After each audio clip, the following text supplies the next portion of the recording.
Raila-Odinga himself will be willing to convene us so that we, because he's a party leader, can then clearly discuss with him.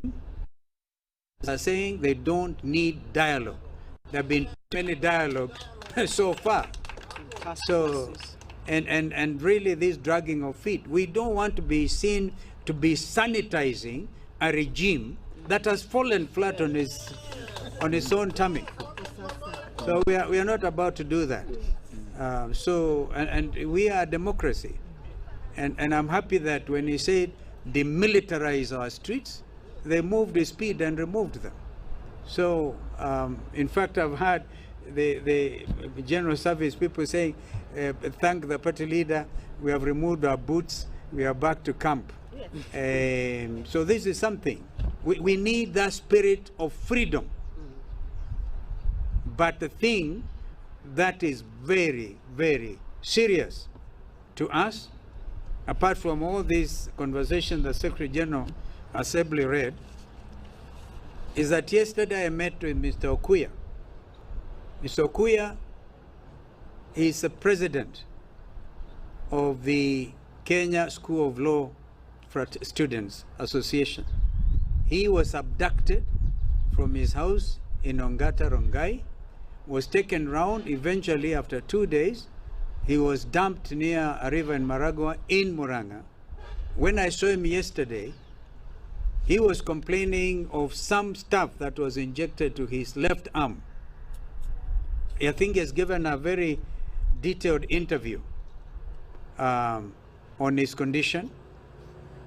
We are recommending thorough medical examination, including blood tests and things, so we know.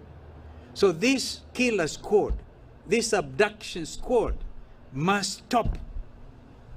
Must stop. And this, of course, again, it goes back to the command structure of the police service, which has now become police force again. And the Constitution calls it a police service. So if you are serving in those special squads, my advice to you is disengage. Do not be used by your commanders to kill innocent young leaders like Mr. Okuya. One of our nominated MCAs from Makueni was similarly abducted by 2 Subarus and was to drive all the way to Kwale, drove the 2 nights in from Kwale to Taveta, back to Voi, and was dumped again back in Makindu. Abduction. We hope Mheshimiwa Abanas Wambua is safe.